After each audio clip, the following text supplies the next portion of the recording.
बच्चों, विगत दिनों हमने जाना कि आदिम समाजों में धर्म और जादू का कौन सा स्वरूप व्याप्त है। पिछली कक्षा में ही मैंने आपसे चर्चा की थी कि आपका वो टॉपिक समाप्त हो चुका है, कौन सा, आदिम समाज में जादू एवं धर्म।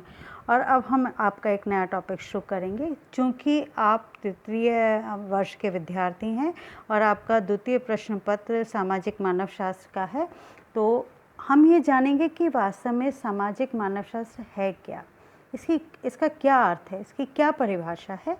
तो आज हम ये जानने का प्रयास करेंगे। दरअसल मानव शास्त्र का शाब्दिक अर्थ मानव का विज्ञान है। वास्तव में ये शाब्दिक अर्थ अत्यंत ही व्यापक और सामान्य है। अधिक यथार्थ और स्पष्ट रूप से मानव शास्त्र को हम मानव और उसके कार्यों का अध्ययन कह सकते हैं। परंतु यहाँ भी ये स्मरण रखना होगा कि मानव और उसके कार्यों का अध्ययन केवल मात्र मानव शास्त्र के द्वारा नहीं होता, अन्य सामाजिक विज्ञान भी इसका अध्ययन करते हैं।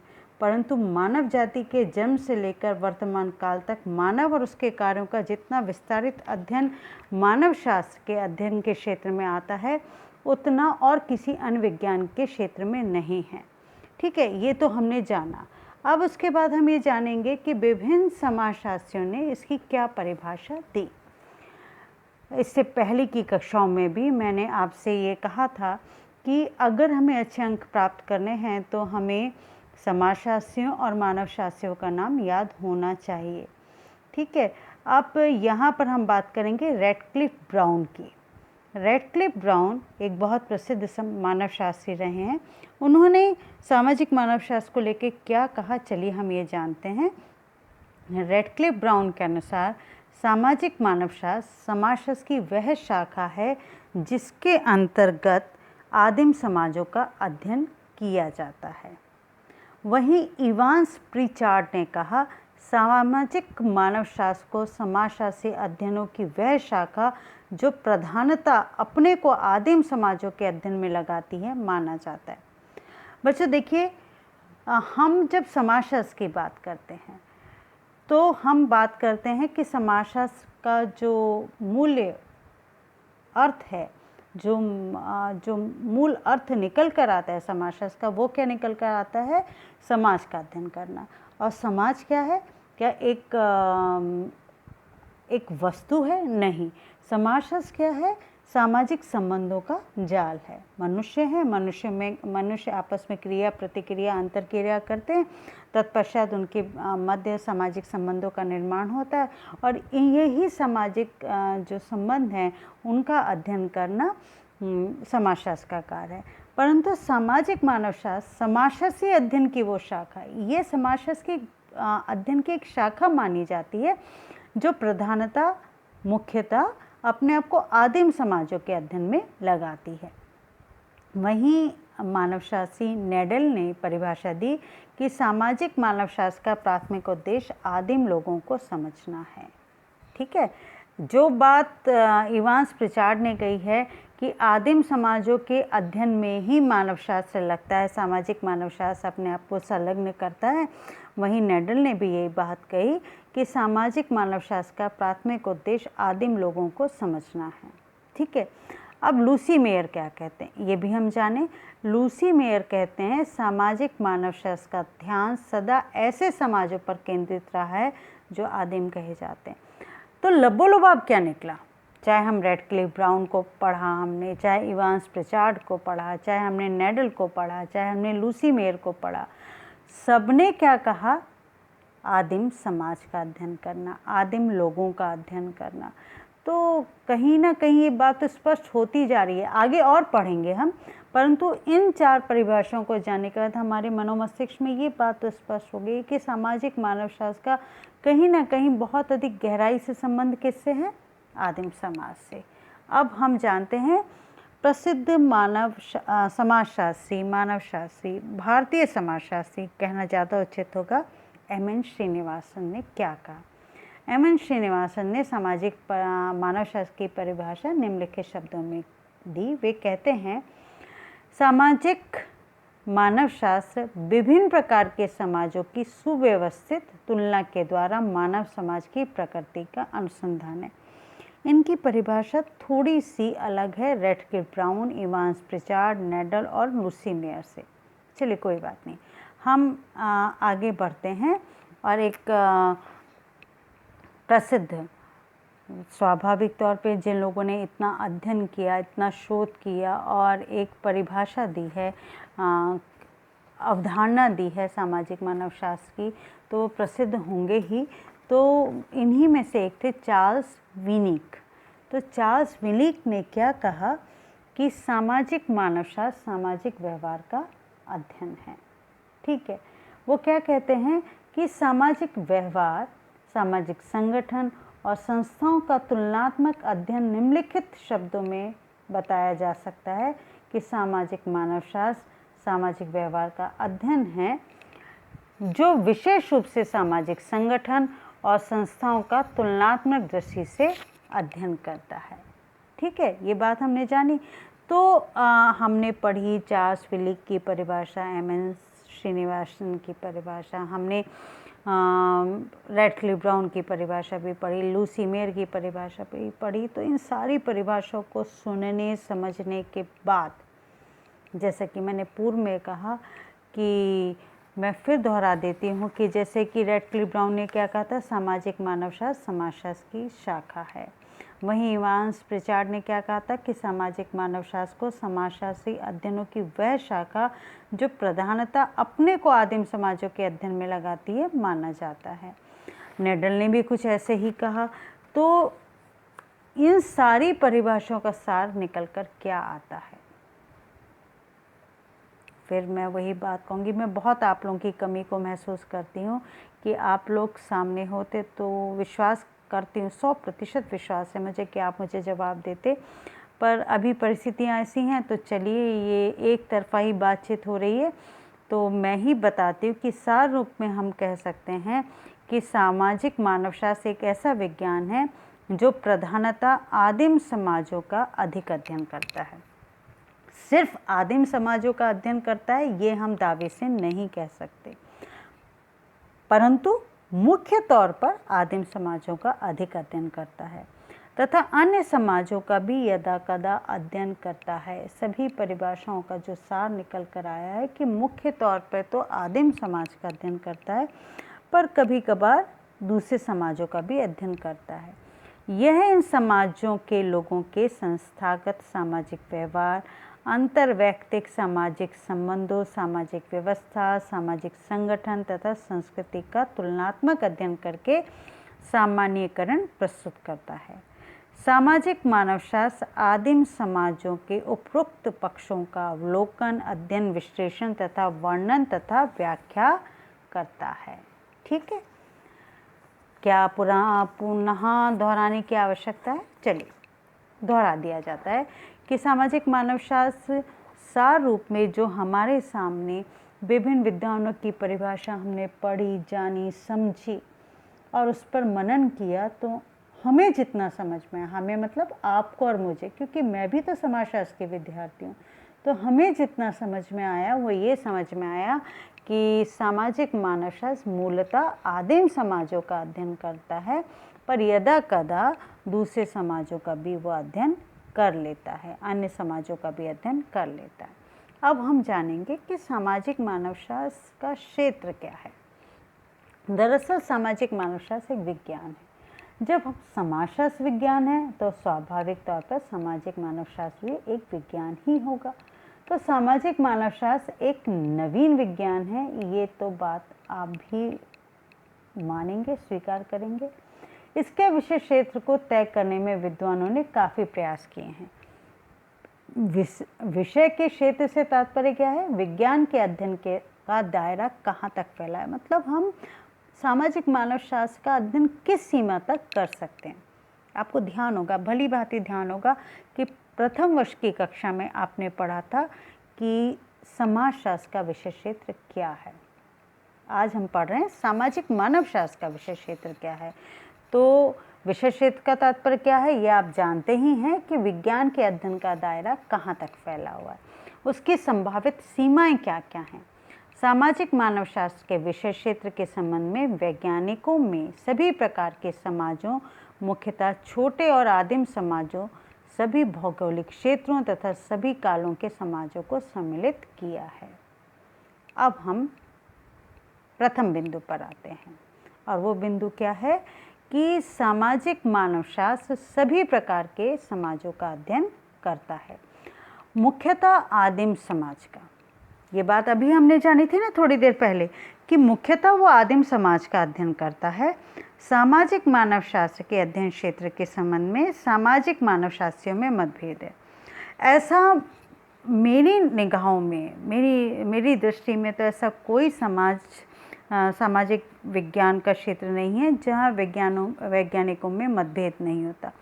या ये कहना उचित होगा कि अगर विज्ञान है, तर्क है, बुद्धिजीविता है तो मतभेद होंगे ही होंगे। एक तथ्य को लेकर, एक अवधारणा को लेकर समस्त विद्वान जन सहमत हो जाएं, ऐसा लगभग असंभव है।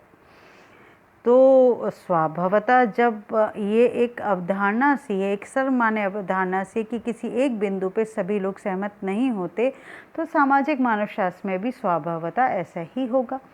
तो सामाजिक मानवशास्त्र के अध्ययन क्षेत्र के संबंध में भी सामाजिक मानवशास्त्रियों में मतभेद हैं। अब हम बात करते हैं कौन क्या मानता है सामाजिक मानवशास्त्र को लेकर।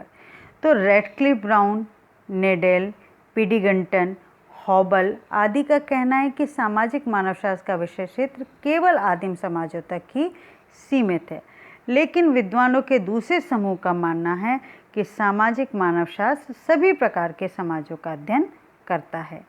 इनके अनुसार सामाजिक मानवशास्त्र का विषय क्षेत्र आदिम समाजों तक ही सीमित नहीं है। किनके अनुसार? याद रखिएगा, हो सकता है मैं आपको ये असाइनमेंट के लिए ही दे दूं कि रैडक्लिफ ब्राउन, नेडेल, हॉबल ये मानते हैं कि सामाजिक मानवशास्त्र सभी प्रकार के समाजों का अध्ययन करता है। और मतभेद किस बात को लेकर है कि कुछ सामाजिक वैज्ञानिकों ने क्या कहा है कि सामाजिक मानवशास्त्र सिर्फ आदिम समाजों का अध्ययन करता है। यहाँ पर लेकिन अलग विचारधारा है। विचारधारा अलग क्या है और किसकी है? अलग विचारधारा यह है कि सामाजिक मानवशास्त्र सभी प्रकार के समाजों का अध्ययन करता है। अभी तक हम बात कर रहे थे कि सामाजिक मानवशास्त्र सिर्फ आदिम समाजों का अध्ययन करता है, तो एक लाइन ऑफ डिफरेंस क्या आ गया? आदिम समाज का अध्ययन और सभी प्रकार के समाजों का अध्ययन। ठीक है, और ये बात कौन कह रहा है? रैडक्लिफ ब्राउन, नेडेल और हॉबल। याद रहेगा। इधर हम बात करते हैं इस दूसरे मत के अग्रणी सामाजिक मानवशास्त्री कौन है? Evans Pritchard. सभी समाजों का अध्ययन क्षेत्र मानने वाले अन्य विद्वान क्या है? एम.एन. श्रीनिवास भी हैं। आपने लिखा है ये मानव समाजों का तुलनात्मक अध्ययन, ये परिभाषा हम पहले ही पढ़ चुके हैं। आदर्श रूप में इसके अंतर्गत आदिम, सभ्य एवं ऐतिहासिक सभी समाज आते हैं। वास्तविकता यह है कि सामाजिक मानवशास्त्र अधिकतर आदिम समाजों का ही अध्ययन करता है, यदा कदा ग्रामीण, नगरीय, प्रौद्योगिक समाजों का भी अध्ययन करता है। इसलिए निष्कर्षतः कहना तो यही पड़ेगा कि सामाजिक मानवशास्त्र का विषय क्षेत्र सभी प्रकार के मानव समाज है। इवांस प्रिचार्ड ने भी यही लिखा है। वे अपने विचार व्यक्त करते हुए कहते हैं कि सामाजिक मानवशास्त्र प्रधानतः अपने को आदिम समाजों के अध्ययन में लगाता है। उन्होंने आगे लिखा है कि सैद्धांतिक रूप से सामाजिक मानवशास्त्र हर प्रकार के मानव समाजों का अध्ययन करता है, न कि केवल आदिम समाजों के व्यवहार का। मैं अपनी सुविधा के लिए भले ही हम अभी अधिकतर अपेक्षाकृत सरल समाजों का अध्ययन करते हों। इवांस प्रिचार्ड क्या कहते हैं कि मैं खुद के बारे में कहते हैं, मैं या और अन्य मानवशास्त्री अपनी सुविधा के लिए सरल समाजों का भले ही अध्ययन करते हो, परंतु ये लगभग आदिम समाजों के अध्ययन में तो लगा रहता है, परंतु हर प्रकार के मानव समाजों का अध्ययन करता है। अब दूसरा बिंदु जो सामाजिक मानवशास्त्र का जन्म क्षेत्र की बात करते हैं वो क्या है? छोटे समाज अध्ययन के क्षेत्र हैं। सामाजिक मानवशास्त्र के क्षेत्र की हम बात कर रहे हैं तो वहाँ हम बात करते हैं छोटे समाज अध्ययन के क्षेत्र हैं। वैज्ञानिक सत्य यह है कि सामाजिक मानवशास्त्र का विषय क्षेत्र वे समाज हैं जो जनसंख्या, भौगोलिक क्षेत्रफल और सामाजिक संपर्क की दृष्टि से आकार में बहुत छोटे और सीमित होते हैं। अर्थव्यवस्था और शिल्पकला साधारण हो, सामाजिक कार्यों में बहुत ही मामूली विशिष्टता हो, साधारणतः उनका कोई साहित्य नहीं होता है। उपरोक्त विशेषताएं इवांस प्रिचार्ड ने आदिम समाज की बताई। आकार में जो छोटे समाज होते हैं उनमें अगर व्यवस्थित कला, विज्ञान, धर्मशास्त्र आदि का अभाव है तो वे समाज सामाजिक मानवशास्त्र के विषय क्षेत्र के अंतर्गत आते हैं। यहाँ पॉइंट नोट करने वाला है कि छोटा समाज परंतु जिसमें व्यवस्थित कला, विज्ञान और धर्मशास्त्र आदि का अभाव हो तो वो सामाजिक मानवशास्त्र के अध्ययन के क्षेत्र में आते हैं। अब हम लेते हैं विस्तृत भौगोलिक क्षेत्र। सामाजिक मानवशास्त्र का क्षेत्र कौन सा है? एक विस्तृत भौगोलिक क्षेत्र। सामाजिक मानवशास्त्र के अध्ययन के भौगोलिक क्षेत्र की कोई सीमा नहीं है। इसका विषय क्षेत्र विश्व के सभी समाज हैं। संसार के विभिन्न भागों में फैले लोगों का तथा उनके समाजों का सामाजिक मानवशास्त्र से अध्ययन करते हैं। इवांस प्रिचार्ड ने अपने एक स्टेटमेंट में, अपने एक वक्तव्य में उन्होंने कहा कि सामाजिक मानवशास्त्र विश्व के विभिन्न क्षेत्रों, Africa, Bharat, America, West Indies, तुर्की, Spain, Arab, England, Ireland, Japan, चीन, मैक्सिको, कनाडा आदि क्षेत्रों के समाजों का अध्ययन करता है। इनके अनुसार सामाजिक मानवशास्त्र का भौगोलिक क्षेत्र के दृष्टिकोण से अध्ययन का क्षेत्र व्यापक है।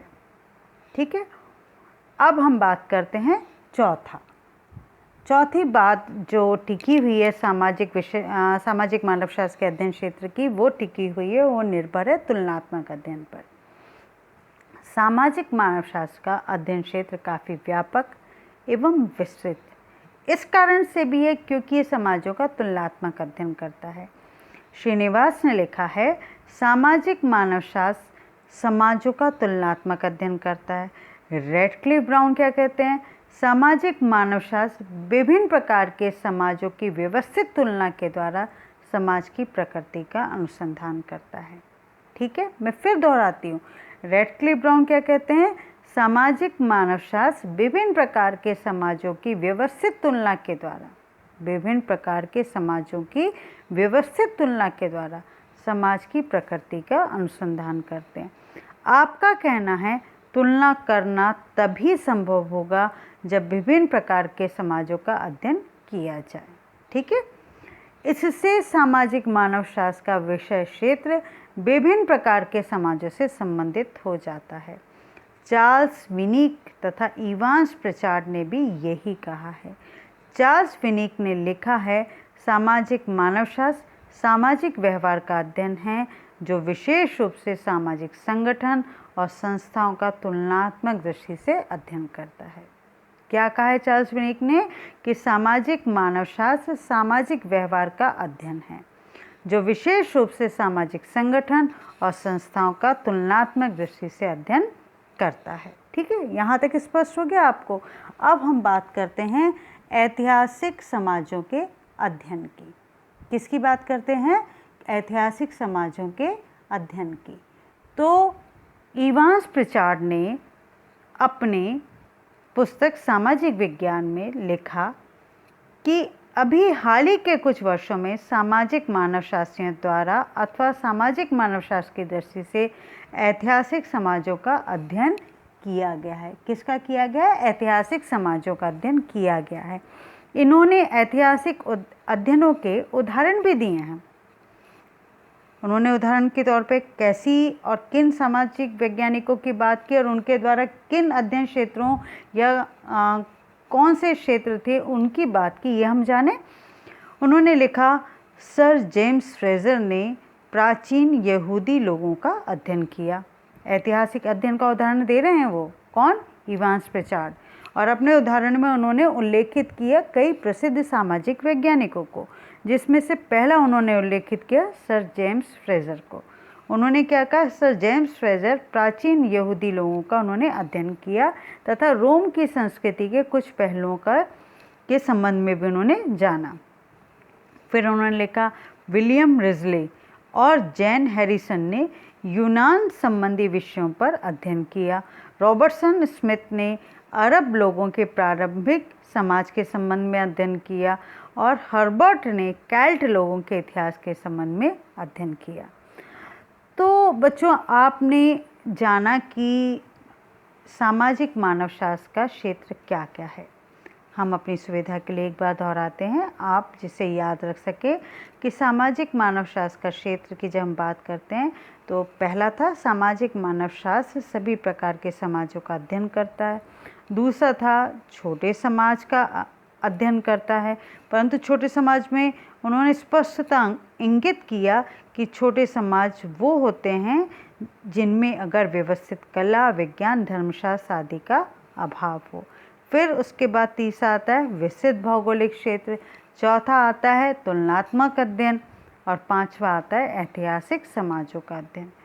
अब हम निष्कर्षतः इन सबको पढ़ने, समझने और मनन करने के बाद क्या कह सकते हैं कि सामाजिक मानवशास्त्र का विषय क्षेत्र समाज, भौगोलिक क्षेत्र और समय की दृष्टि से बहुत विस्तृत है। प्रधानतः इसके अध्ययन के क्षेत्र सभी छोटे समाज यानी कि आदिम समाज ही हैं। सैद्धांतिक तथा व्यवहारिक दृष्टि से इसके अध्ययन के क्षेत्र में कुछ भिन्नता मिलती हैं। ग्रामीण और नगरीय समाजों का भी यह विज्ञान यदाकदा अध्ययन करता है। तो बच्चों, आज हमने जाना सामाजिक मानवशास्त्र का अर्थ क्या है। हमने जाना कुछ प्रसिद्ध मानवशास्त्रियों, सामाजिक वैज्ञानिकों के द्वारा दी गई सामाजिक मानवशास्त्र की परिभाषा को। उन परिभाषाओं को पढ़ने, सुनने, समझने और उन पर मनन करने के बाद हमने जाना कि मूलतः सामाजिक मानवशास्त्र का अध्ययन क्षेत्र आदिम समाज है, पर यदाकदा वो अन्य समाजों का भी अध्ययन करता है। तत्पश्चात हमने सामाजिक मानवशास्त्र का विषय क्षेत्र जाना और उस विषय क्षेत्र में हमने जो कुछ पढ़ा उसे हमने सार रूप में आपके सामने दोहरा दिया। विश्वास करती हूँ कि आपको आज जो आपने सुना है वो समझ में आया होगा। आने वाली कक्षा में हम जानेंगे कि सामाजिक मानवशास्त्र की प्रकृति क्या है और उसके बाद हम सिलसिलेवार सामाजिक मानवशास्त्र के अन्य जो अवधारणाएं हैं उनको पढ़ेंगे, समझेंगे और अपने विषय में पारंगत होने का प्रयास करेंगे, जिससे आगामी परीक्षाओं में आपके अच्छे नंबर आ सकें। विश्वास करती हूँ आप सभी अपना ध्यान रख रहे होंगे और अपना पढ़ने में मन लगा रहे होंगे। पढ़िए और बहुत उन्नति कीजिए। ये हमारी सबकी ओर से आपके लिए शुभकामनाएं हैं। धन्यवाद।